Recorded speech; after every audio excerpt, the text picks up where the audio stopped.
Selamat pagi anak-anak semuanya, apa kabar? Senang bertemu kembali bersama saya Miss Dita di semester 2 ini. Kali ini kita akan memasuki bab tentang kemagnetan. Untuk itu, jangan lupa subscribe, like, comment, and share video berikut ini ya. Magnet sudah dikenal sejak zaman Yunani kuno dan Cina kuno, dikenal dengan nama lodestone atau besi berani. Seperti ini gambar besi berani pada zaman Yunani kuno.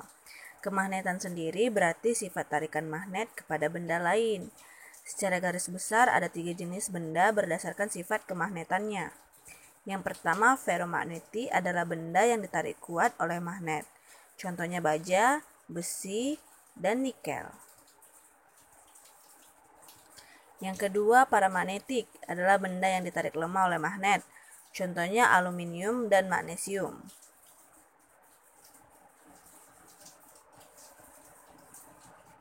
Perhatikan video berikut ini.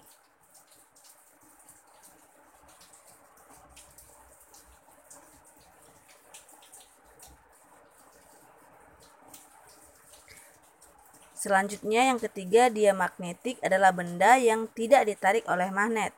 Contohnya perak, emas, dan tembaga.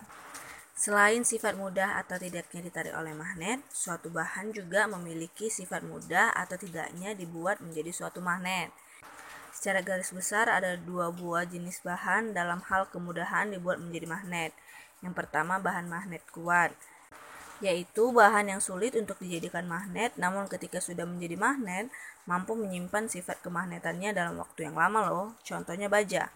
Yang kedua, bahan magnet lemah adalah bahan yang mudah untuk dijadikan magnet dan ketika sudah menjadi magnet, sulit menyimpan sifat kemagnetannya dalam waktu yang lama dan mudah kehilangan sifat kemagnetannya.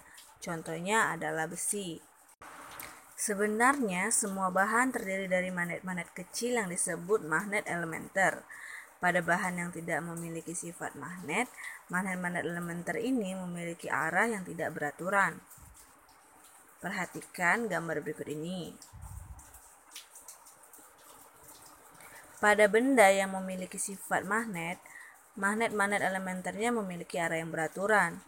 Hal ini menyebabkan adanya 2 buah kutub magnet, yaitu kutub selatan dan kutub utara. Antara 2 kutub ini selalu memiliki sifat yang pertama, kutub yang senama akan saling tolak-menolak, dan yang kedua, kutub yang berbeda nama akan saling tarik-menarik. Perhatikan contoh gambar berikut ini. Ketika kutub utara didekatkan dengan kutub selatan, dia akan tarik-menarik, sedangkan ketika kutub utara didekatkan dengan kutub utara, dia akan tolak-menolak. Selanjutnya adalah cara membuat magnet.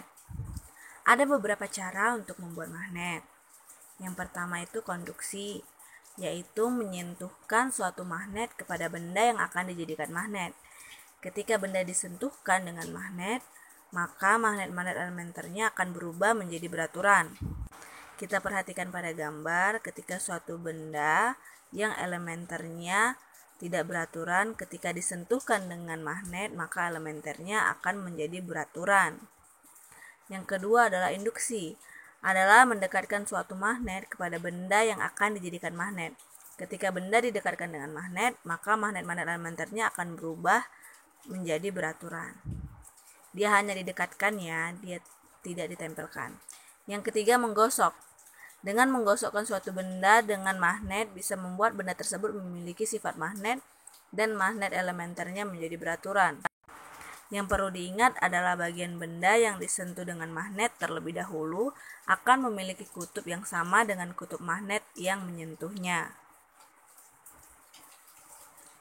Seperti ini ya, ketika benda digosokkan dengan magnet bermuatan U, maka benda tersebut akan bermuatan U.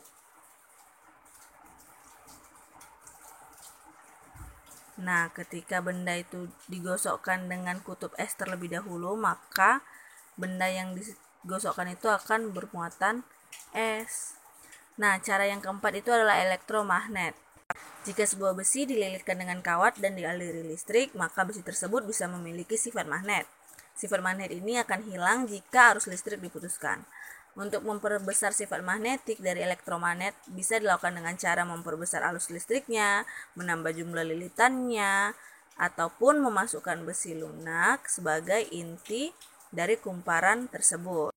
Nah anak-anak, itu dia materi kita buat hari ini. Jangan lupa dicatat di buku catatannya dan dikumpulkan melalui admin kelasnya masing-masing ya. Tetap semangat belajar dan salam sehat.